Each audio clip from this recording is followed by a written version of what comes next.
having liposuction to the arms is something that's can really change the way a person actually looks, because when you liposuction the arms, immediately someone can look much thinner. So with the arm can be a little bit tricky because sometimes there's fat, sometimes there's extra skin.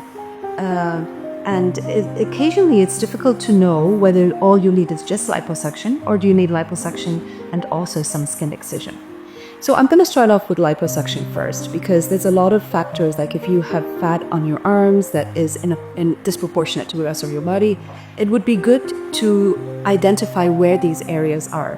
And in general, when we look at the arm, this is the shoulder, when we look at the arm, and that's the body, there are always 3 areas that we look at.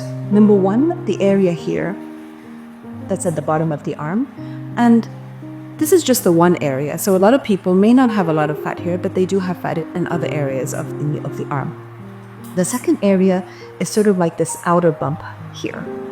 And the third area, which a lot of people forget, is just above the elbow, that little sort of ball that's above the elbow.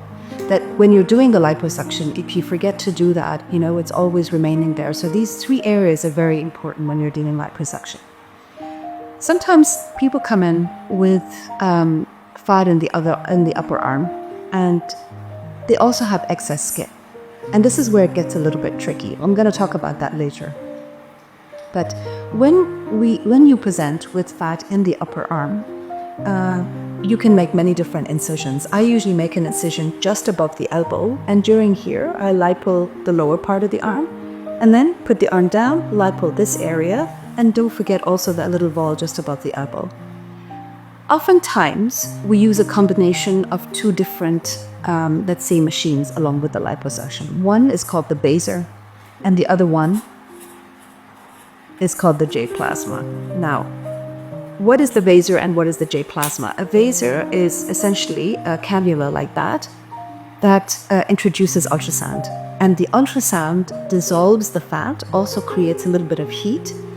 And by liquefying the fat, it comes out evenly, but the heat also helps to tighten the skin.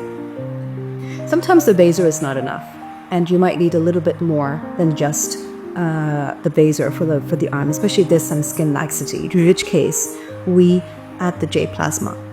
Now, the J-Plasma is another technology which introduces radio frequency. And what it does is that at the time of the liposuction, you have the opening here and you're doing liposuction in this area. After the liposuction, so the first what we do is we put in the VASER, it liquefies the fat, then we do the liposuction, and then we add the J-Plasma. And the J-Plasma is essentially added here, and we go back and forth. And what the radio frequency does under the skin is actually creates heat and actually tightens the skin from the inside. So that makes a big difference in terms of tightening the skin.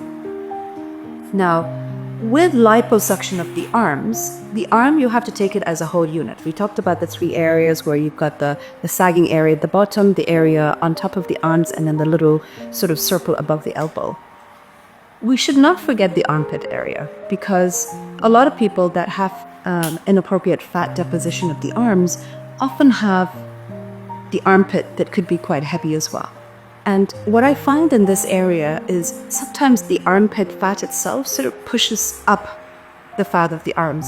So oftentimes combined with the arm liposuction, with the 3 areas that we talked about on the arm, we occasionally lipo the front, the fat that's in the front of the armpit, the outer chest, and in this armpit area. And sometimes when you liposuction here, automatically that also makes the arms look a little bit more deflated. So I often do liposuction of these areas together, oftentimes with the help of the VASER and the J-Plasma.